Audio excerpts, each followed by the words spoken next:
Did you know you can improve your PSVR2 tracking at no extra cost? If you follow only these 4 tips, I guarantee you that you can improve your PSVR2 tracking and basically get rid of that black and white screen that you have to rescan your surroundings to keep playing.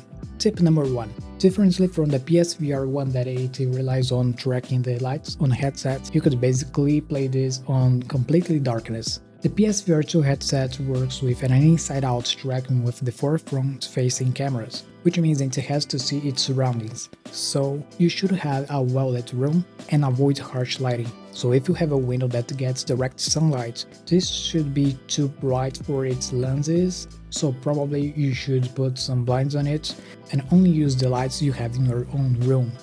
Tip number 2. Clip your lenses clean. This should be obvious, but while you are playing, you're probably touching the lenses all the time, picking them up to put in your head and also adjusting in your face. But some people don't realize that when you pick it up and you leave in smudges on the lenses, those smudges act like some light diffusers on the lenses and basically blinds the camera. So clean those lenses up.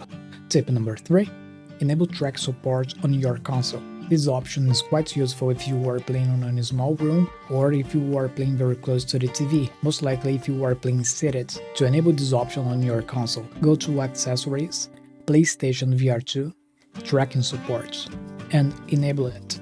This adds a frame to your TV screen with the PlayStation symbols to help the cameras to have more references to scan. And tip number 4, this one is the one that helped me the most. When I was playing back in my apartment, both my walls and floor tiles had that beige hue, so every time that I would face that wall, the camera didn't have enough references to track the surrounding. Then I moved to this place and I kinda have the same problem with white walls and floor tiles. The main problem here is that have a big wall or a big floor tile with no references to be tracked. So a very easy solution to do that is to add some references to it. Not really fancy, you can put up a poster, glue some stickers or put up some portraits of yours, and this will really help the tracking.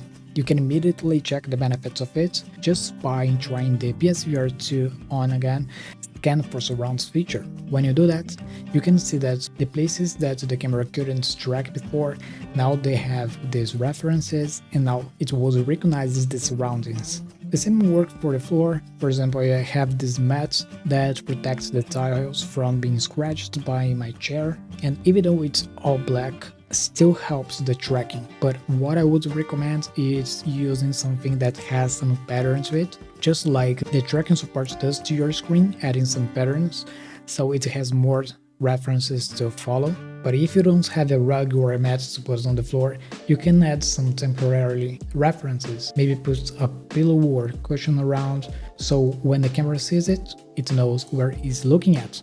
After following these tips, I barely have some issues with my tracking. I sometimes only lose track when I have to look up and all my ceiling looks the same, plain white, so I might as well add some reference to it.